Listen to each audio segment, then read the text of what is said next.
Sheffield, Massachusetts. 1 सितंबर 1969 करीब रात के 9 बजे टॉम रीड और उनकी फैमिली अपनी गाड़ी में घर जा रहे थे। तभी आसमान में एक ऐसी रोशनी उन लोगों ने देखी जो आज भी उनकी समझ से परे है, और साथ साथ उन्होंने एक 30 से 40 मीटर चौड़ा एक राउंड स्फीयर भी देखा जिसमें लाइट लगी हुई थी और वहां से प्रकाश की किरणें आ रही थी, और वो डिस्क जैसा जो भी था वो भी उनकी गाड़ी के साथ चल रहा था। और अचानक ही वो गाड़ी के ऊपर आ गई और तभी टॉम को लगा कि कोई उन्हें खींचने की कोशिश कर रहा है और अपनी गाड़ी से निकालकर उसे कई और जगह ले जाया गया है। थोड़ी देर के लिए वहां उनकी आंख खुली और उन्होंने ऐसे लोगों को देखा जो पृथ्वी के इंसान तो नहीं दिख रहे थे।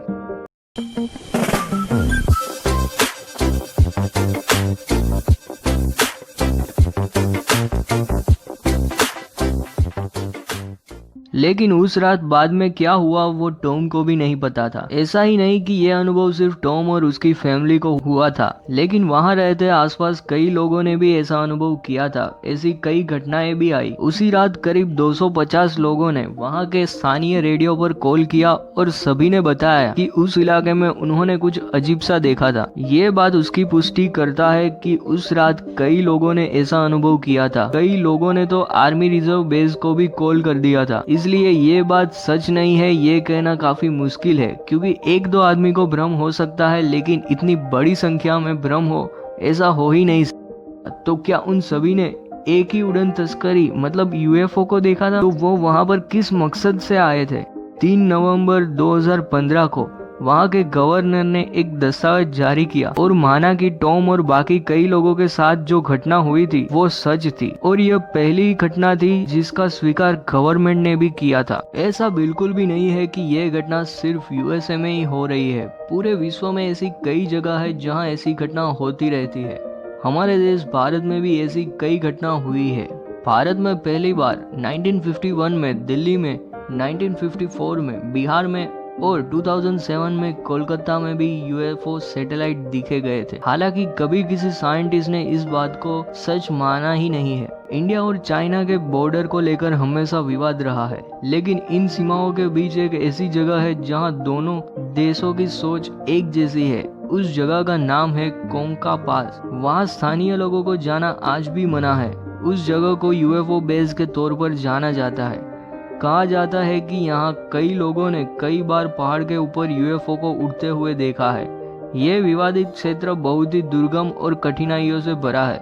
मजेदार बात यह है कि इस क्षेत्र में आर्मी की कोई पेट्रोलिंग भी नहीं होती है। शोधकर्ताओं को इस क्षेत्र में कई प्रमाण मिले हैं और कई ऐसे चिन्ह भी मिले हैं जिनसे देखकर लगता है कि यहाँ पर एलियन अपने उड़न तस्करी से आते जाते रहे हैं। इस जगह को इंडिया का एरिया 51 भी कह सकते हैं।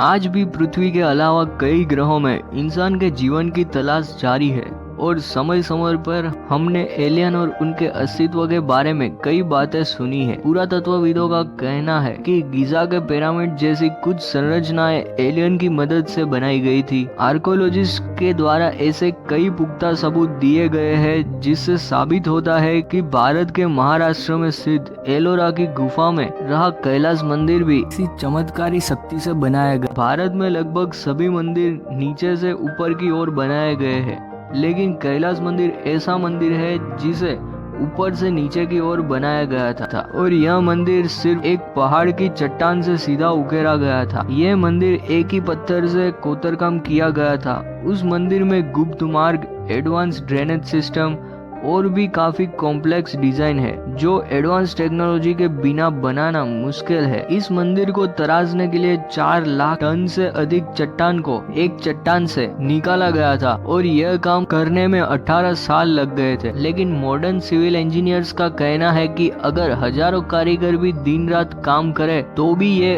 18 साल में बनाना मुश्किल है।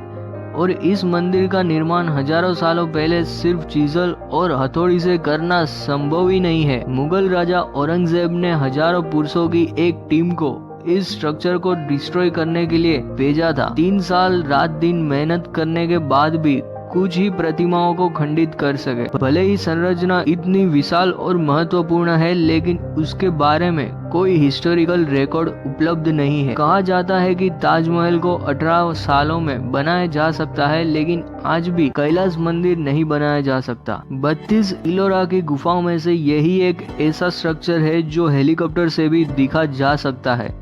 और अब बात करते हैं हिस्ट्री बोनस की। आज के दिन 2 अक्टूबर 1869 को हमारे राष्ट्रपिता मोहनदास करमचंद गांधी का जन्म पोरबंदर में हुआ था, और साथ ही 1904 में भारत के दूसरे प्राइम मिनिस्टर लाल बहादुर शास्त्री जी का जन्म भी हुआ था। 1969 में तालिबान ने अफगानिस्तान पर कब्जा कर लिया था, लेकिन 9/11 के हमले के बाद 2001 में आज ही के दिन अमेरिकी सेना के नेतृत्व में NATO ने अफगानिस्तान पर हमला कर तालिबान का प्रभाव खत्म किया।